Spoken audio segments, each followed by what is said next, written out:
Hello दोस्तों, प्रणाम। पहला मेरा नाम दीपा माजिला है। मैं बागेश्वर जिले के एक छोटे से गांव पंगचोड़ा में रहती हूं और यहीं से अपना ब्लॉग स्टार्ट करती हूं। तो मैं आज अपने ब्लॉग की शुरुआत सुबह से कर रही हूं, जो कि सुबह सुबह मेरा नाश्ता बनना स्टार्ट हो गया था। इसके लिए मैंने थोड़े से मैं खेत से मूली के पत्ते निकाल के लाई थी और तो मैंने सोचा सुबह के नाश्ते में हम मूली के पत्तों की सब्जी बनाएंगे। और तो मैंने मूली के पत्तों की सब्जी बाहर पे डाली। उसके बाद मैं चली गई थी ऊपर छत में। आजकल क्या है, हमारे वहाँ बुआई का काम स्टार्ट हो गया है, तो हमारे घर के पीछे से ट्रैक्टर जा रहा था, शायद किसी के खेत में जा रहा होगा। और यहाँ पे मेरे नाश्ता बन चुका था। इसमें मैंने मड्डू की रोटी, रायता और हरी सब्जी बनाई थी। तो मैंने अपने सासू जी को नाश्ता दिया और फिर हम दोनों साथ में नाश्ता करना स्टार्ट कर दिया था। उसके बाद मैं चली गई थी पीछे अपने वाले खेत में। तो वहाँ पे हमारे पेड़ में क्या थे, काफ़ी सारे आड़ू लगे हुए थे। तो मैंने सोचा क्यों ना मैं थोड़े से आड़ू तोड़ लेती हूँ। ये आड़ू मैं नीचे दीदी जी के लिए लेके जा रही थी, क्योंकि उनके वहाँ से हमें गोबर फेंकना था उधर साइड के खेत में। तो मैंने थोड़े से इतने से आड़ू तोड़ के मैं दीदी जी के लिए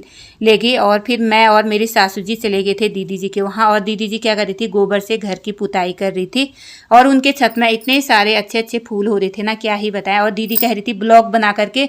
तो मैंने कहा अभी ब्लॉग बनाने का टाइम नहीं है। तो फिर तुम्हें पता ही है, हमारे पहाड़ों में हम किसी के वहाँ भी जाते हैं तो सबसे पहले चाय बनती है। और दीदी ने हमारे लिए चाय बना ली थी, जो कि हमने बोला नहीं, हम नाश्ता करके आए हैं, पर फिर भी दीदी ने ज़बरदस्ती चाय पिला दी।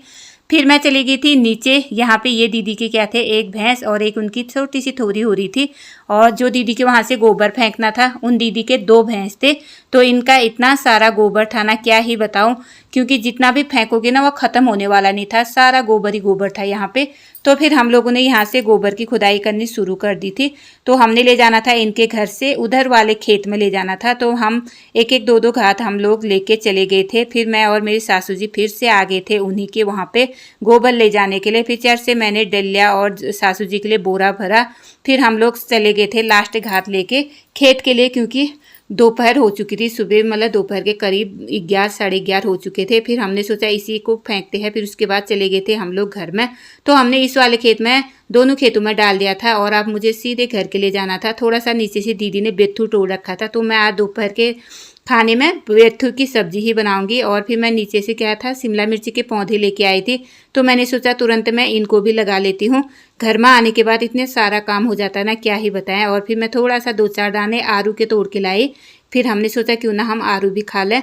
और यहाँ पे ऊपर सासू जी के कपड़े सुबह मैं भिगो के गई थी, क्योंकि सुबह धोने का टाइम नहीं था, हमें गोबर फेंकना था। तो इसलिए मैंने सोचा घर में आके धो लेंगे, क्योंकि सुबह अगर हम खेत में जल्दी से नहीं जाए तो क्या हो जाता है, धूप लग जाती है। फिर उसके बाद हमने खाना खाना स्टार्ट कर दिया था, जो कि मेरी सासू ने डाल दिया था मेरे लिए भात और सब्जी। फिर उसके बाद हम दोनों खाने लगे थे। और बाहर देखो मौसम